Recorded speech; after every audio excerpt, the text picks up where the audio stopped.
your favorite little moments now in being an adult and having kids and like getting everybody together? Like, what do you enjoy most about the big family gathering days now? Because obviously it's different than when you were a kid. So when I was a kid, obviously I loved opening the presents. Yeah. Because that was like when we got the best presents. Not that I didn't get good presents from my mom, but the family switching or Secret Santa was always just like really good.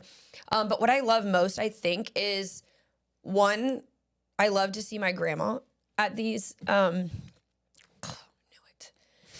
these holidays, because I just know that, she's not always going to be with us, especially with her health right now. So just getting to see her, with the kids as they age is like just a huge blessing. And I think the other thing is I just really like to see our kids around family, just because, we really don't get them all together all the time except for these things. So I just really love to see them all together. I love to see them all interacting.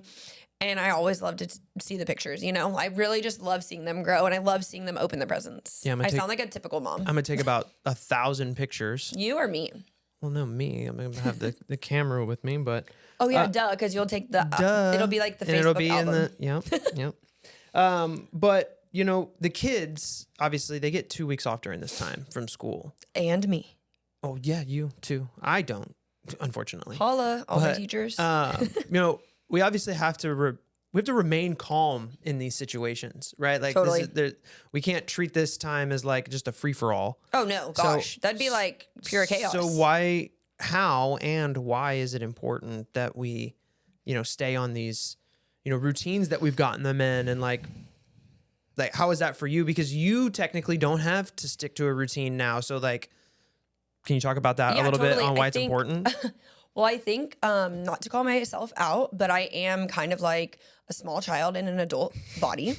So if I were to stop the routines and just be willy-nilly, the whole house would probably burn down and everybody would have a meltdown all day, every day. And that sounds like hell. So why is it important? Obviously, I just think for anybody, not just kids, but like if you fall off your routine, everything else falls off too. Your mental health, your diet, it all falls downward, and it's just not a good idea to fall downward before, starting the new year and getting back to school. Yeah. I'd rather just maintain a level of normalcy, so that when we do go into the new year, we can just project upward rather than like that down and up. Yeah. And obviously the kids are a lot like me. Yeah.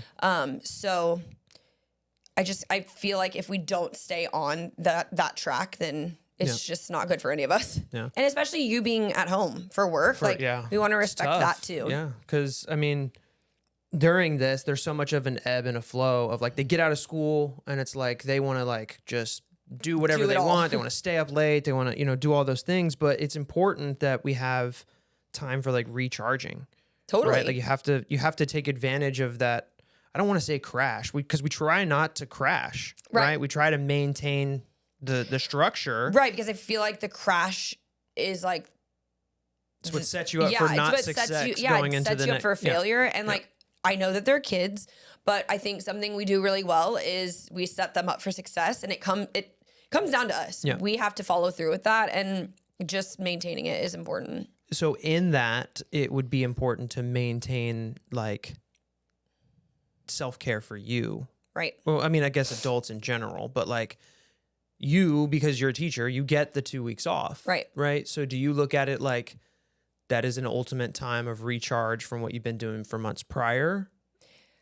I definitely do. I don't look at it like do whatever and recharge. I look at it like, kind of like I was saying, like I definitely need to make sure I maintain whatever I'm doing for myself, which I would say is like, as long as I ensure like I'm getting enough sleep. So I do, of course, allow for sleeping in. Like I don't really you don't need to wake up at 6. Right. Like you can wake up at 8 and I don't or wake whatever. them up either. Like I let them wake up whenever. Now I'm not going to let them go to bed at whenever 2 a.m. Like, right. No. But like maintaining my schedule with Bible study is extremely important. And I definitely don't want to fall off of that just because I have a 2-week break, No, 100%. And you should stay on it because it's healthy for you. Yeah.